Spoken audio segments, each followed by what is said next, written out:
আসসালামু আলাইকুম। দীর্ঘ 15 থেকে 16 ঘন্টা পানাহার থেকে বিরত থাকার পর যখন ঘড়ির কাঁটা ইফতারের কাছাকাছি পৌঁছয়, তখন আমাদের মনের অবস্থা কেমন থাকে? তৃষ্ণায় বুক ফেটে যাচ্ছে, পেটে ক্ষুধার জ্বালা, আর সামনে সাজানো ধোঁয়া ওঠা বেগুনি, পেঁয়াজু আর ঠান্ডা শরবত।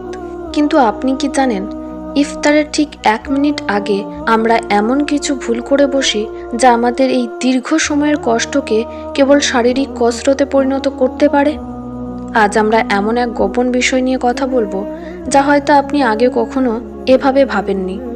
আজকের আলোচনাটি কেবল ধর্মীয় নয়, বরং বৈজ্ঞানিক এবং মনস্তাত্ত্বিক দিক থেকেও অত্যন্ত গুরুত্বপূর্ণ।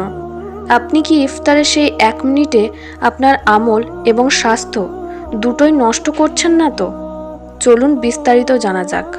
ইসলামে প্রতিটি ইবাদতের একটি বিশেষ মুহূর্ত থাকে।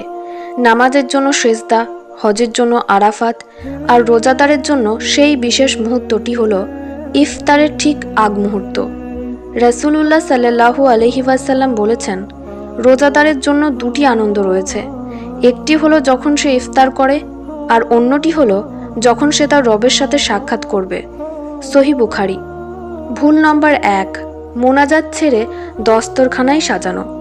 ইফতারের ঠিক 1 থেকে 5 মিনিট আগে আমাদের ঘরের মায়েরা বা পুরুষরা কি করেন? আমরা তখন লবণ কম হলো কিনা, লেবু কাটা হলো কিনা, বা শরবতে বরফ দেওয়া হলো কিনা তা নিয়ে ব্যস্ত থাকি। অথচ হাদিস বলছে এটি হলো দোয়া কবুলের গোল্ডেন টাইম। এই সময় আল্লাহ তাআলা বান্দার চাওয়াগুলো পূর্ণ করেন। কল্পনা করুন, আপনি সারাদিন আল্লাহর জন্য না খেয়ে থাকলেন, আর যখন পুরস্কার নেওয়ার সময় হলো তখন আপনি খাবারের প্লেট গোছাতে ব্যস্ত। এটি কি বড় ভুল নয়? এই 1 মিনিটে দোয়া না করা আপনার সারাদিনের আধ্যাত্মিক প্রাপ্তিকে কমিয়ে দিতে পারে। ইফতারের ঠিক 1 মিনিটের মাথায় আমরা যখন ঢকঢক করে শরবত বা অতিরিক্ত ভাজা খাবার খাই, তখন শরীরে কি ঘটে?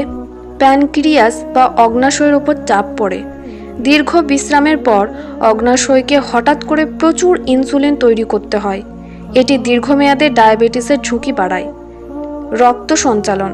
খাবারের সাথে সাথে রক্ত পাকস্থলীতে চলে যায়, কিন্তু ভুল খাবার খেলে মস্তিষ্ক এবং হৃৎপিণ্ডে রক্ত সঞ্চালন সাময়িকভাবে কমে যায়, যা থেকে মাথা ঘোরা বা ঝিমঝিম ভাব হতে পারে।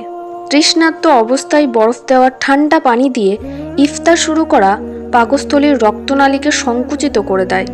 এটি হজম প্রক্রিয়াকে স্তব্ধ করে দেয় এবং গ্যাস্ট্রিকের সমস্যার মূল কারণ হয়ে দাঁড়ায়। আমাদের প্রিয় নবী সাল্লাল্লাহু আলাইহি ওয়াসাল্লামের প্রতিটি কাজই ছিল বৈজ্ঞানিকভাবে নিখুঁত। তিনি কিভাবে ইফতার করতেন? খেজুর দিয়ে শুরু করতেন। খেজুর হলো ফ্রুক্টোজ এবং গ্লুকোজের আধার।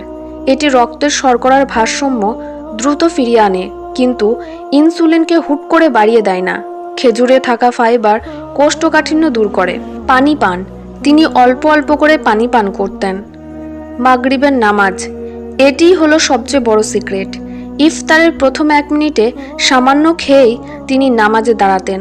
এই বিরতিটি পাকস্থলীকে সংকেত দেয় যে ভারী খাবার আসছে। যারা একেবারে পেট ভরে ইফতার করেন তাদের তারাবির নামাজে অলসতা আসা স্বাভাবিক। রোজা আমাদের শেখায় আত্মনিয়ন্ত্রণ বা সেলফ কন্ট্রোল, কিন্তু ইফতারের টেবিলে আমরা কি সেই নিয়ন্ত্রণ রাখতে পারি? মনস্তাত্ত্বিকরা বলেন, আইজ আর বিগার দেন দ্য স্টমাক। আমাদের চোখ যা দেখে, পাকস্থলী তার অর্ধেকও নিতে পারে না।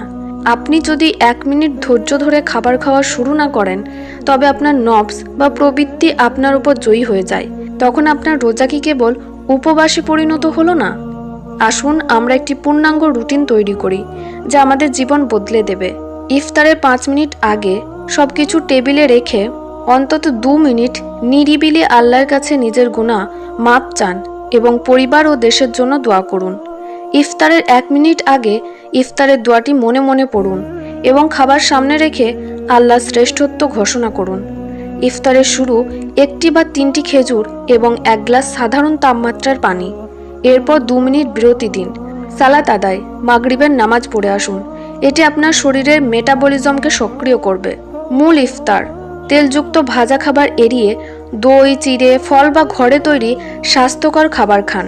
প্রিয় দর্শক, রমজান আসে আমাদের পরিশুদ্ধ করতে, আমাদের শরীরকে ডিটক্স করতে এবং আত্মাকে আল্লাহর নিকটবর্তী করতে।